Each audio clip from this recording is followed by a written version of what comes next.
we can't go on like this. No, we can't go on like this. No, we can't go on like this. No, we can't go on like this. You know I was falling down my rebel road. I'm just the Missouri. I can't say I know who you are now.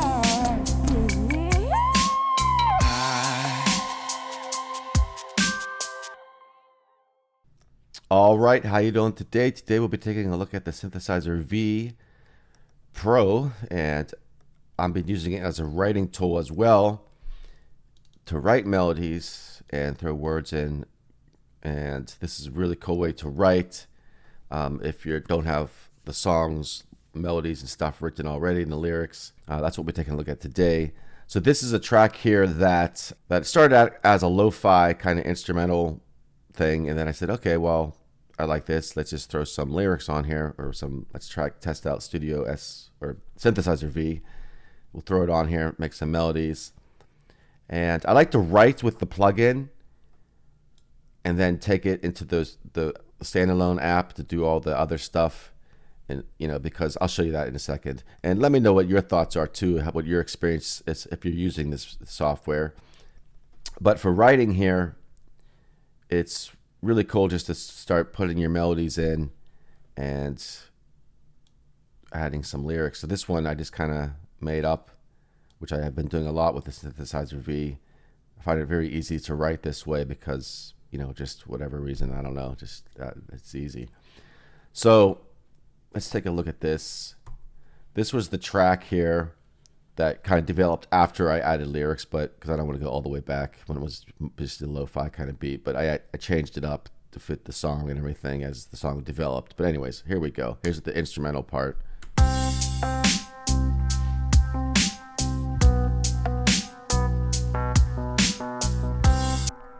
Something like that.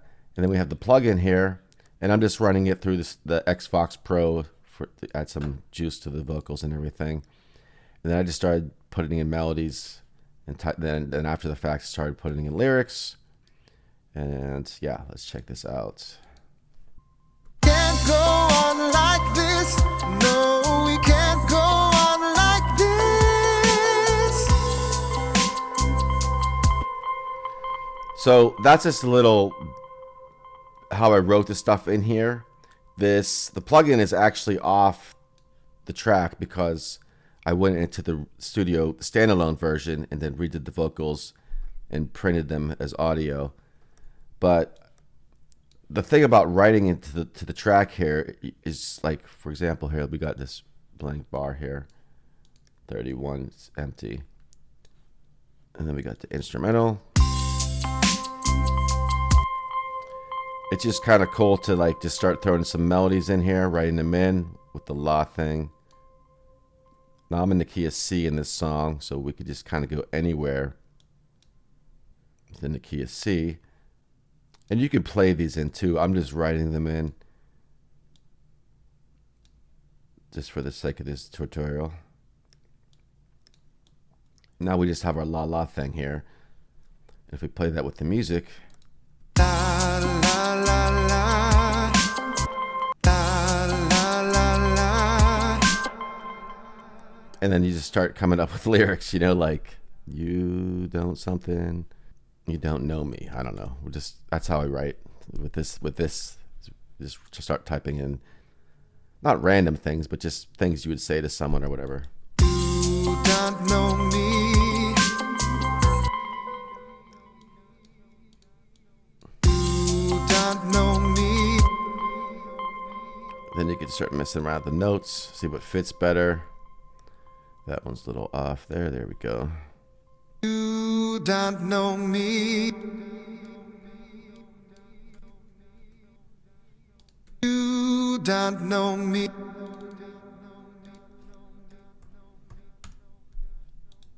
You don't know me.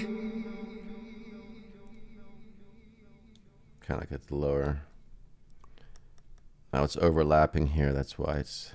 There we go. You don't know. You don't know me. throw in a no here or something. And then when we throw that with the music, we got. You don't know me, no. Repeat that, copy, paste. You don't know me, no. You don't know me, no. You don't know me, no. You don't know me. And I'm just writing this now, just as a random part. But then what I do is I go in here and I save this as a file that I could open up in the standalone version, save to external file. And now I've already done this, so I'm not going to do it. And then I open up the standalone version. Now in the standalone version, I've already done this, so that's why you're seeing it here. I put the backing track in here. I bounce down the version up from Logic, just instrumental. And then I add in, open the vocal will already be here when you save it. And then you import your backing track. And then you can get in here and just start fine-tuning stuff and adding your lyrics, other lyrics, and then create, duplicate the track, make your harmonies.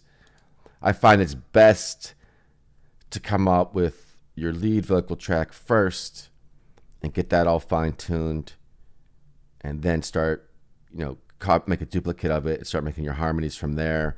You could use different vocals, and then when you bounce those down to audio from the app itself here, you just go back into Logic, for example, and I have these already done, so I'm going to mute that.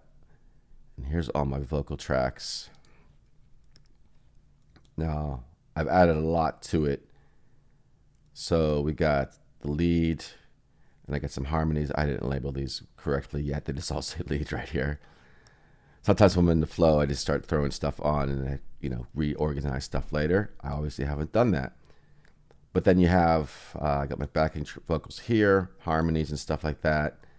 So let's just check out the verse and the chorus and the post-chorus, because I got some really cool effects on here too.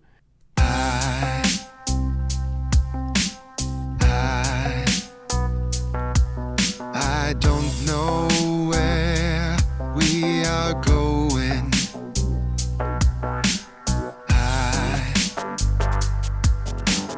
I just don't know where we are going to.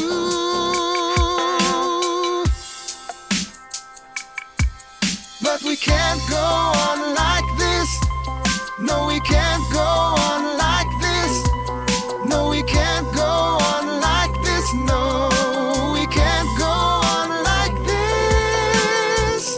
Do you know I was born in the night and this is a mystery.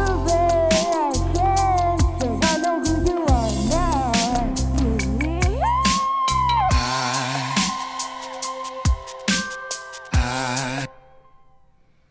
So that's what I came up with. And by the way, this part here, the female vocal, Do you know I was born in the night?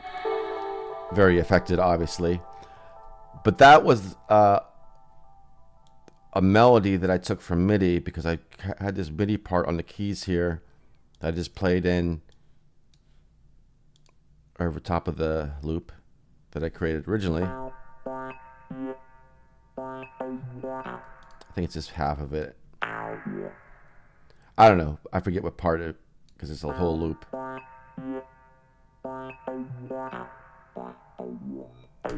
So I just took that MIDI file there into Synthesizer V and then just made up some random words. Not random, but you know what I mean? Something that would hopefully fit the song. And then you could go back and, once I got all this, then I started adding the intro of the song in. And you say, okay, well, what does this song need? And then, here's the part of the song I haven't worked on yet. I got the ending. Once you start writing, you start getting other vocal ideas. And you could either A, use the plugin, or go back to your studio, I keep calling it studio, the Synthesizer V plugin, and do some extra vocals. I just find that it's easier sometimes to write, to when you're writing from scratch, it's better to use the plugin. For me, let me know what you think down in the comments below. And then once I'm doing the vocal and just really fine tuning it, I find it easier to use the standalone version. And from the standalone version, I find it easier just to create all your harmonies and all that kind of thing. At least in Logic, I don't know. Because sometimes the plugin, it just gets really crazy when you're trying to go back and forth between your DAW and the plugin. But for writing, it is fantastic. Now, of course, you could write in a standalone version as well. But this thing is just an incredible plugin. Now, one thing about writing in the standalone version is you don't have the effects on the vocals, which can be good too, because you just really focus on the sound of the voice without all the extra effects. Because obviously, you know, this part, that girl's singing, is very, you know, tons of effects. Do you know I was falling down my river? And that's just Xbox, or Xbox. Some amp effects on there, some EQ and stuff, and all that other fun stuff on there. Let me know what you think. In the comments below. I think it's a cool way to write songs as well. It's just one of the other options you have with it. And check out my other videos. I got other videos on Synthesizer V, my YouTube library here. So check it out. Talk to you soon.